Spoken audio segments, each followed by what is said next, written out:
ลูกสิหายตายสิจากมันก็มีในสังคมเนาะพอลูกไปจากพ่อแม่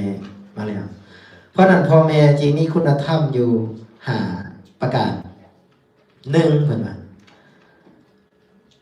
ห้ามบ่ให้ลูกเฮ็ดความชั่ว2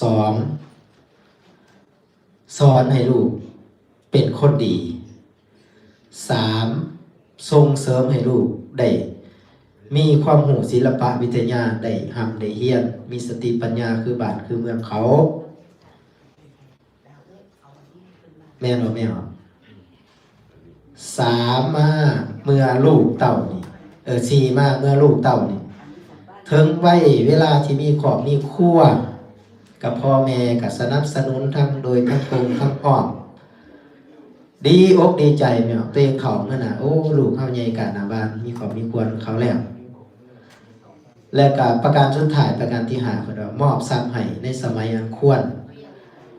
ทรัพย์บ่ว่าสิเป็นเรือนซ่านลานแปดข้าวน้ำอาหารเงินคำกำแก้วเฮาก็ให้ลูกให้เต้าแบ่งปันนี่คุณธรรม5ประการของผู้เป็นพ่อเป็นแม่ส่วนลูกได้บัดนี้